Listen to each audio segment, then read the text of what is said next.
group of people and individuals. We're Pan-Asian, and oftentimes our members are intergenerational.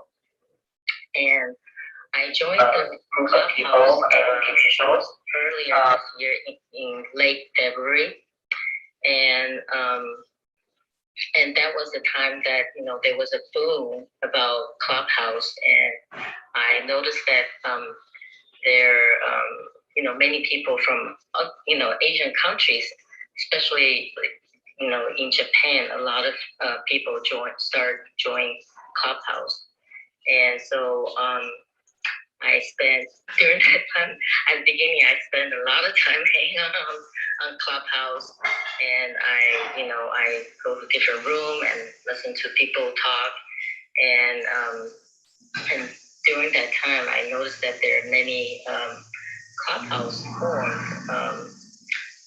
with a focus on Asian Americans, and that was really wonderful.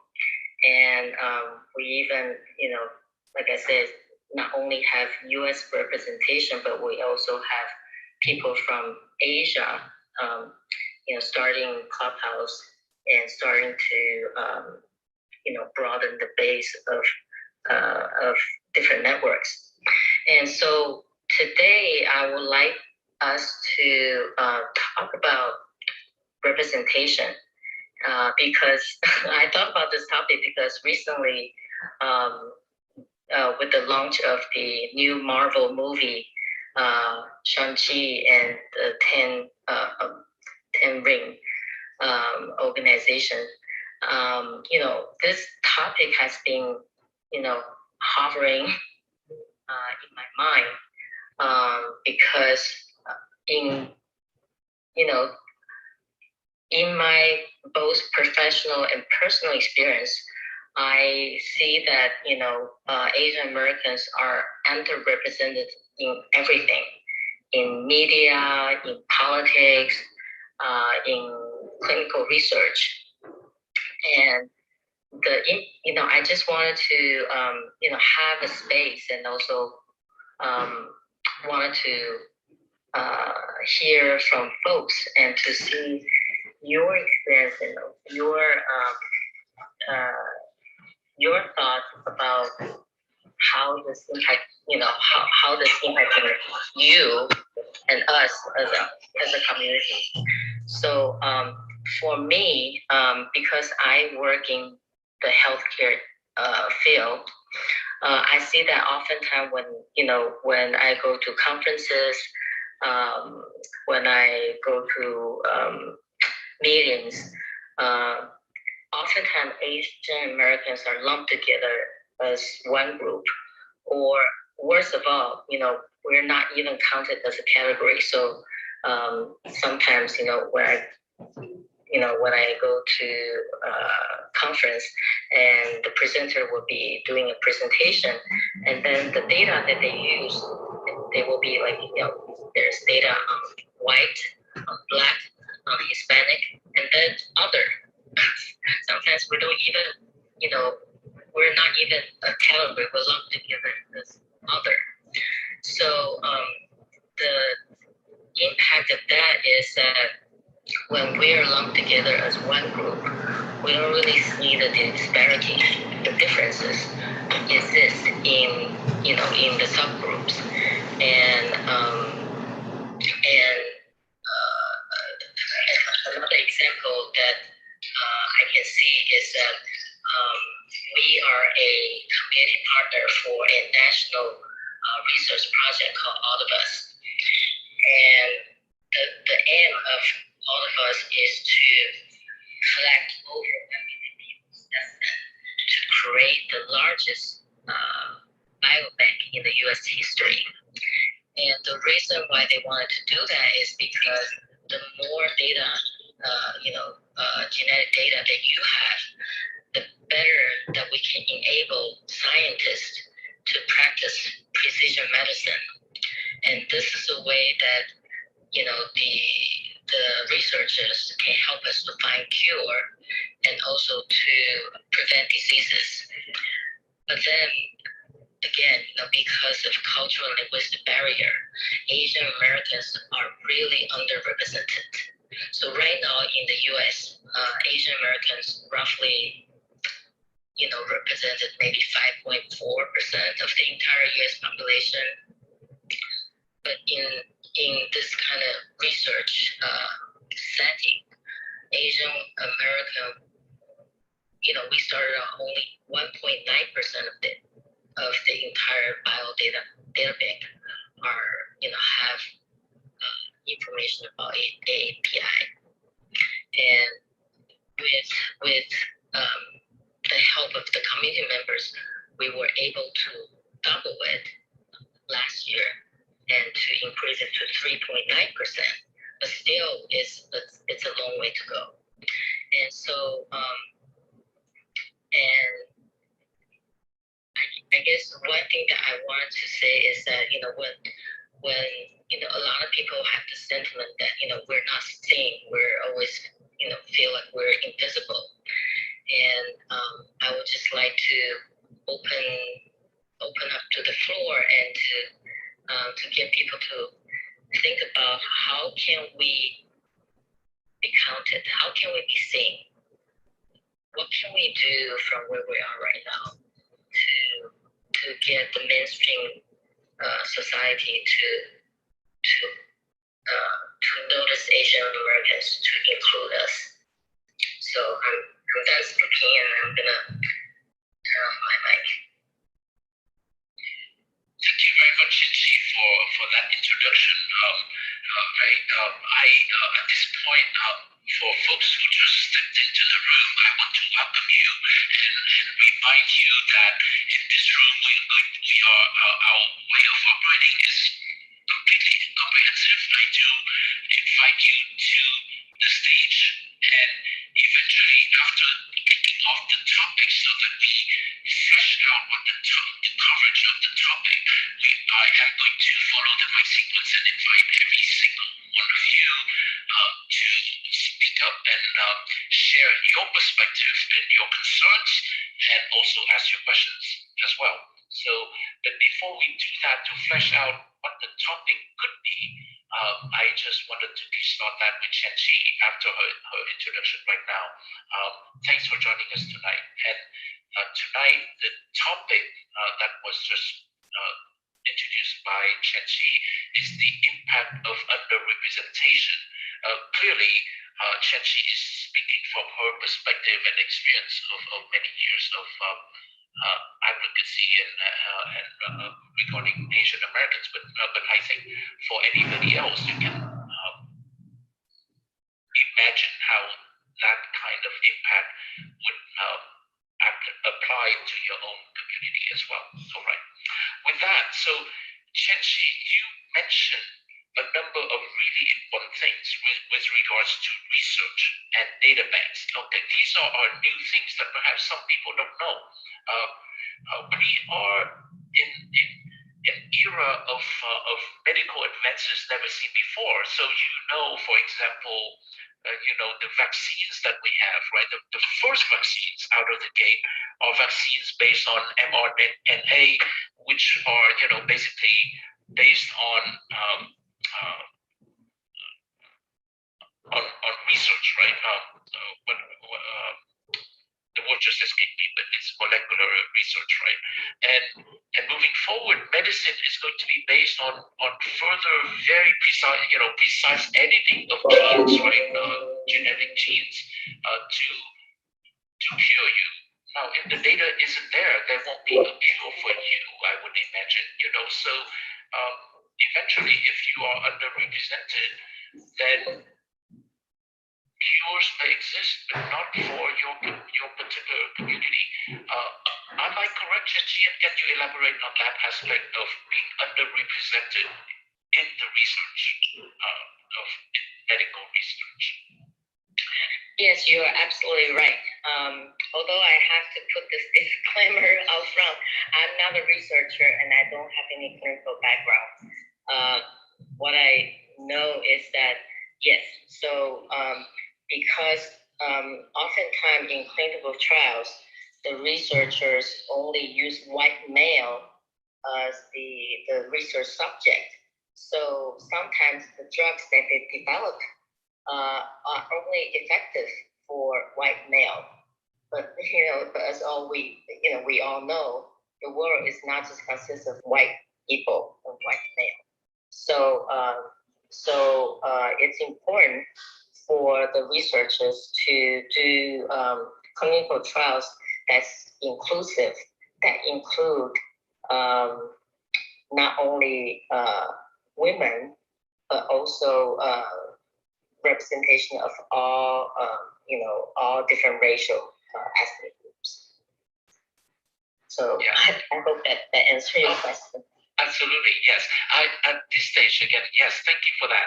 I just wanted to bring up things that you may see as relevant from your perspective. I do welcome into the room Homer, and I saw other folks that could also join in and join the discussion later on. The other part of being underrepresented as well, as you know, is we've seen that in terms of the distribution of vaccine and the education, and for that matter, the misinformation, right, in terms of deployment of medicine. This whole topic of underrepresentation has a lot to do with information, education, and misinformation. Can you also comment on that particular topic? Again, I'm just putting a few anchors out there to plant the seeds for folks who may feel that this resonates with them, and to bring this up later on in the second part of our conversation. Would you care to comment on that, Chin-Chi, about the deployment of medicine and and deployment of information regarding available medicine and what's applicable and what's the right approach? Right. So I think what you're referring to is access. So I know that a lot of the research study, they don't put in the resources to make the research information available in different languages, or they don't recruit. They don't put in the resources to recruit underrepresented populations. So oftentimes the clinical trial or research, when they set up the enrollment site, they only have that information in English. So the result is that you automatically exclude people who don't speak English, people who are not in touch with any of the information from the clinical or research field. So that's why Asian Women for Health, my organization, come in, and we are tasked to do outreach education in the community, and we assist the NIH this research project called All of Us to disseminate information in different Asian languages. And we go to different, we participate at different community events to talk to people and to do talk like this on Clubhouse. Try to get raise the awareness of the importance of having research that's more inclusive, and that we reach out to underserved community to include them in all research and clinical studies. Excellent. So in terms of, so now moving to the aspect of underrepresentation, two questions. The first one is, what can Asian Americans do? What are things Asian Americans can do to be, first of all, better represented? So the follow-on question would be, if while still underrepresented, what are the workarounds in the meantime. But the first question is, what can be done to correct the fact that we are underrepresented? What can we do? So in the political arena, the big answer is to turn out the votes. That's a fairly obvious one, and it continues to be a struggle. In this arena regarding health, what can Asian Americans do to move the needle and be better represented? So I think you hit the nail on the head. I believe that in different states, especially in California, there is legislation, or I know that in Massachusetts we try to put in a bill to advocate for disaggregated data collection. And I think in California you have passed that law. I don't know. Yeah, so that's one thing, like how can we use our clout, our influence to advocate for disaggregated data collection and to make sure that, all the providers will, will offer, Asian languages, to immigrants and refugees and people with limited English proficiency, information that they can access and have help to navigate the U.S. healthcare system and to access research studies and clinical trials and things like that. Right.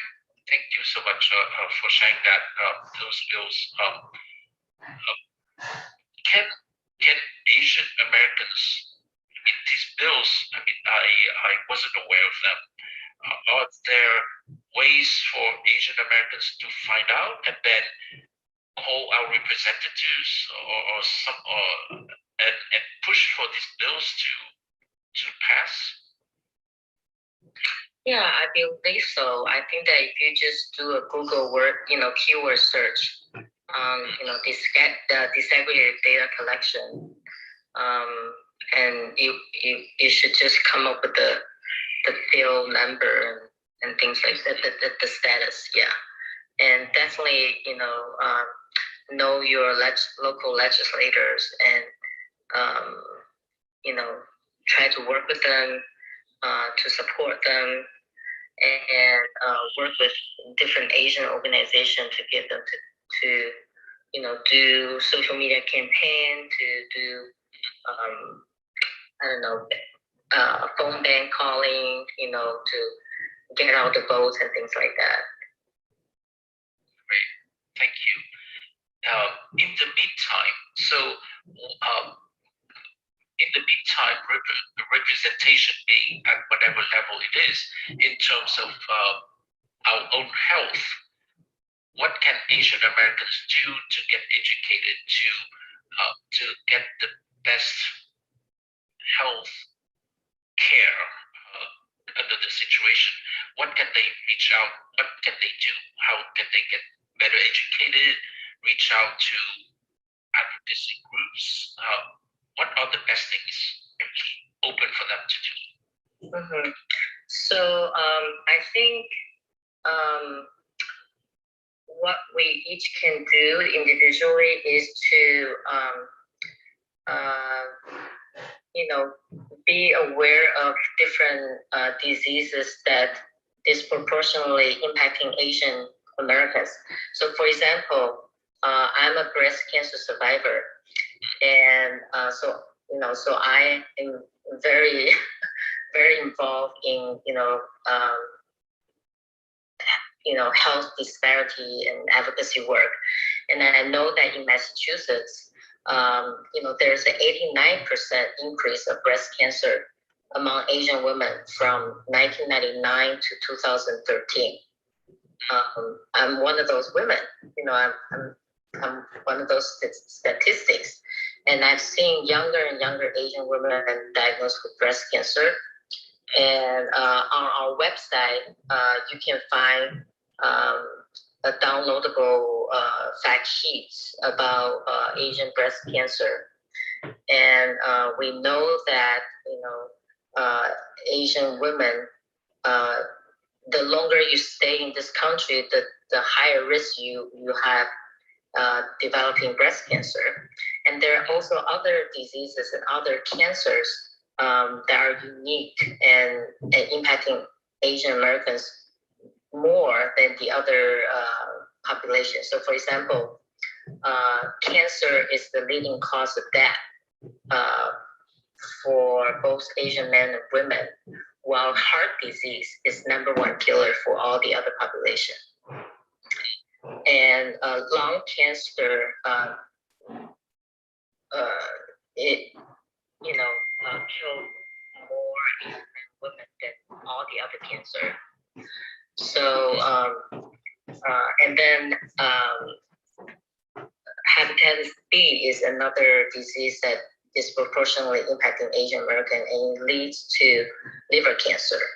So, so the sad thing is that not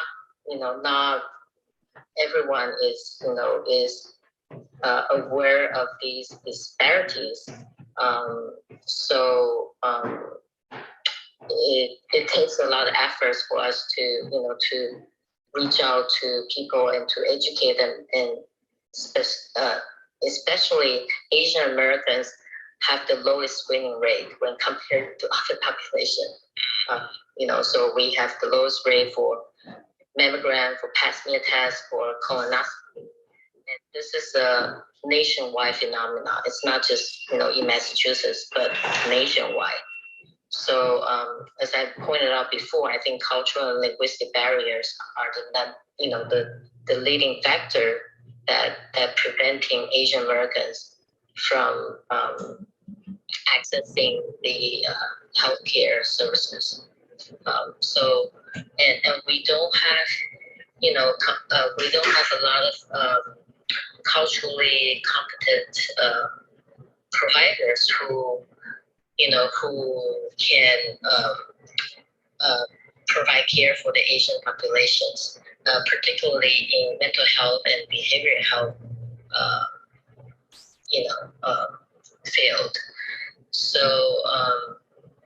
and we know that Asian Americans are 3 times less likely to seek mental health services when compared to other populations. So all of these contribute to the negative health outcome. And so we need to, on an individual level, we need to be more vigilant and to follow the CDC guideline to do screening, and we need to also educate providers because not all the providers are on top of of this information, and they might their judgment or their perception may be clouded by the model minority myth and think that all Asian Americans are supposed to be healthy, wealthy, and well educated. So we have to just be more educate ourselves, and also help educate the providers and also legislators to make sure that everyone have access to the healthcare and with the language that we feel comfortable with to get this information and get support. Yeah. Before opening the room, I'd like to add another dimension for you are from Taiwan yourself. A lot of us are immigrants, actually. A lot of Asian Americans, first generation immigrants. Any particular statistics regarding immigrants, maybe adaptation to new diet or something, or there's the incidence of diabetes or something like that. Any particular comment regarding that? Not the first generation immigrants, are they different in any way in terms of their conditions? Mm-hmm. So like I said, we found that immigrants, when their health is worsen, the longer they stay in this country, the worse their health is. And this is across the board. It doesn't matter which country you immigrate from. So you're right, maybe the lifestyle, the diet, and also the stress, come with the immigration, all have impact on our physical health. And I really believe the mind body connection. I think many times, if you are in a very stressful environment, many of these stress will manifest into physical illness. And the other thing is that, when people immigrants to a new country, they tend to gravitate and living, places where, that they have support from the other, people who speak the same language and have the same culture. And oftentimes, because the limited resources, immigrants living in an area that has less resources. And so I don't know if folks heard about the term social determinants of health. So social determinants of health, including everything from housing, from transportation, so what it means that it's not just your genetic code will have an impact on your health. Where you live, your zip code may also have a tremendous impact on your health. So for example, if we all know that we need to, we should eat healthy, we should, exercise. But for somebody who living in a food desert, there's only fast food chains, or the convenience stores only have chips and less nutritious stuff, or if they live in a neighborhood that's really not safe, people cannot cannot have a healthy lifestyle, cannot eat healthy, cannot exercise. So all of this will impact our health. And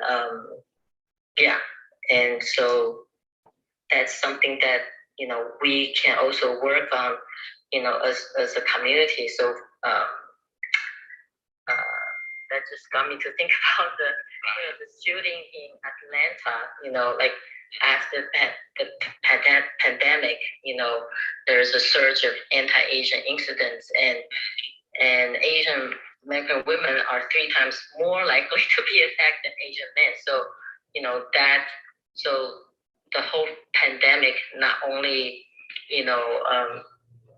put us at risk, but also exacerbate many of the anxiety and depression level among Asian American, particularly women. So so that's another big topic that we can talk about. Yes, it's the topics are vast. I mean, coming from a Vietnamese American community myself, I consider myself extremely privileged for that matter. There are much poorer Vietnamese Americans, and in that community, there's a lot of domestic violence. I mean, you talk about the conditions of women, and there are a lot of incidents of domestic violence, and these women don't even speak English too well, and they are literally trapped, actually. And how to get the information out to them to reach out for the help they need. That's what can people do? So it's good to be educated, absolutely. With that, I think we put a lot of topics out already. I want to refresh the room. room for everybody to chime in. Clearly, welcome everyone, and I think you've heard all kinds of diverse number of kinds of information that Chenchi just shared with us. So some of those things may resonate very closely with you, and I will invite you to join and participate. Before that, I'd like to refresh the room. This is the Asian Americans Network on Clubhouse. We are sponsored by the Innovation Channel of Ding TV. Ding TV has 20 years of events, educational events, and video programs available, especially prior to COVID, but then we will start up again. Asian Americans is on Clubhouse. We meet every Tuesday, 6:30 to 7:30 California time, open to everyone, of course. We cater to Asian Americans and also anybody interested in Asian culture or working with Asians. And we come together to share our stories, get to know each other and support each other. We hope that folks will find each other here and do business together. That's the purpose of why we are here. The rules for the room, number one, be respectful and listen to what others have to say first. And then secondly, to participate, to join and participate, and encourage others to participate. And lastly, to follow the speakers and the folks who organize the room and join us again every Tuesday. With that, I'm going to open up the room and invite you to share your perspective and ask any questions so that this would be most beneficial to you. Liesl, co-moderator, and thanks for joining us again tonight. Any questions or any experience you'd like to share? Thank you.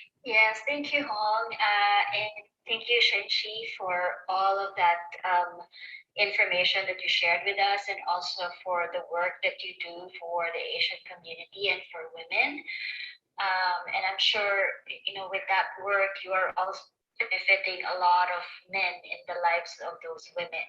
So I just want to ask from the Asian Women for Health perspective, because we talked about various dimensions of how as Asians we are underrepresented in many different aspects of life. And so in your work for the Asian Women for Health, what programs have you seen have been most, maybe top 2 or top 3 programs that you have that you have seen a lot of positive results in terms of helping Asian women in our health dilemma? And so I guess that's one question. So what are the programs that you have and the results that they've turned out so far? And then if you were to ask us Asian women, so I'm from the Philippines, if we could do just one thing to help in making us not underrepresented, what would that be? So 2 questions. Thank you for the question. So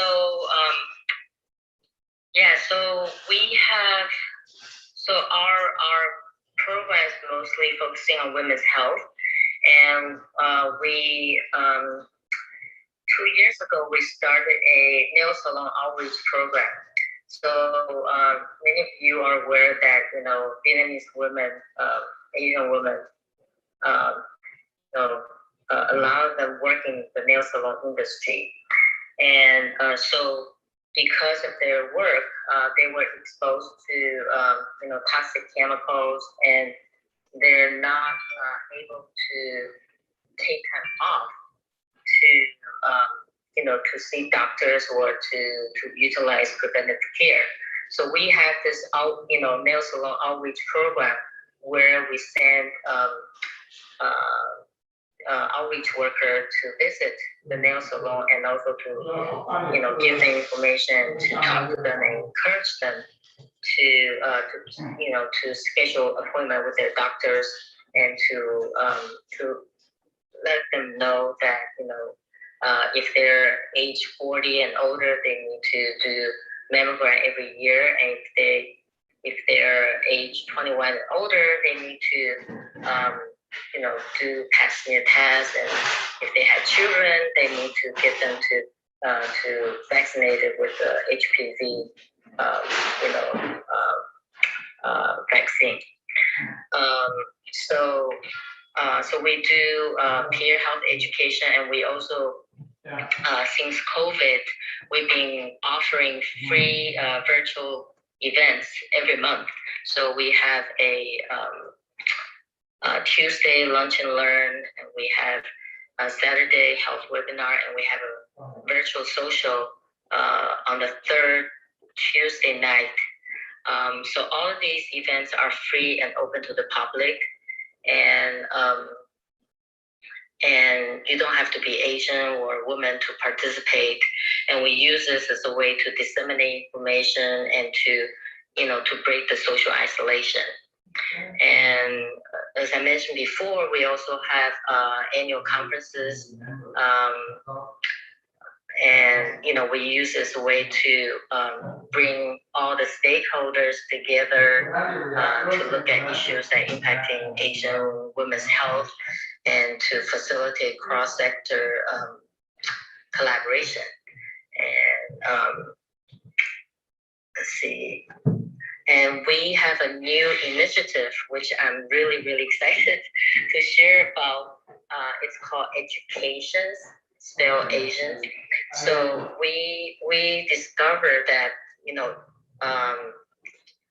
ESL is, teaching English as a second language is a very, very effective way to disseminate information and also to connect immigrants and refugees with local resources. So we have received some seed funding to develop a health curriculum, and so far we have ESL lesson plan on hepatitis B, and we have another one on COVID vaccinations, and also dementia, and then we just developed the lesson plan on breast health and also cervical health. So we've been working with local ESL providers to teach this health curriculum to their students, and we would like to scale this up and to replicate the success to beyond Boston, beyond Massachusetts. So if you and we're looking for ways to sustain this efforts. So we're framing this as a community service project. So we're pitching it to companies with, employees, resource group, or with medical school students, and we're hoping that they will join us and be trained as a ESL health curriculum instructor. So if your company, if you know any immigrant serving agencies that they have a ESL program, please direct them to us, and we would love to work with them. Thank you. Wow, so many things, and not widely distributed enough. Thank you for the great work, and I hope the work is distributed widely enough for more people to benefit. Thanks, Chen-Shi. Diana is for everybody in the room, if you don't know, Diana is the founder of Ding Ding TV and the Innovation Network, and she is also the founder of Asian Americans Network that I produce here. Welcome, Diana, and thanks. And I'd like to also ask you to participate if you have any question for Chen-Shi. Thank you, Han. Thank you so much. And I would like to thanks to Chen Qi for coming as a speaker. Yeah, actually, we met before in Washington, D.C. So it's so great to hear your introduction today, and definitely we will work with you. And also, I would like to tell all the friends in this room, and first one is please follow us and by clicking the greenhouse on the top and join the member as Asian Americans Network.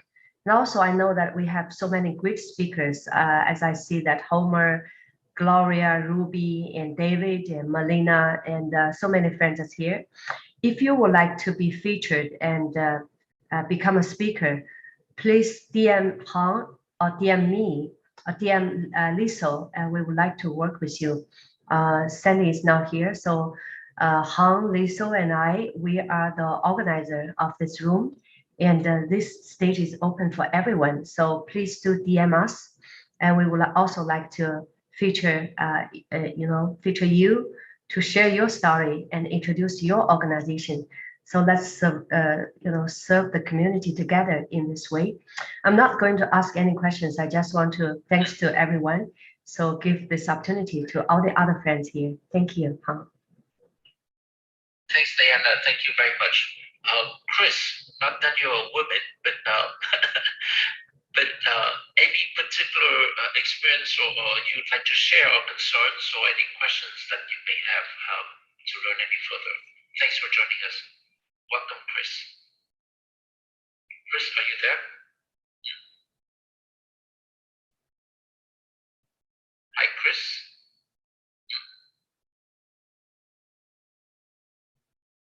All right, we look back to Chris a bit later on. Katsuhiro, thanks for joining us from Japan. Katsuhiro, any questions or perspective you want to share here with us? Okay, my name is Katsuhiro. So in terms of today's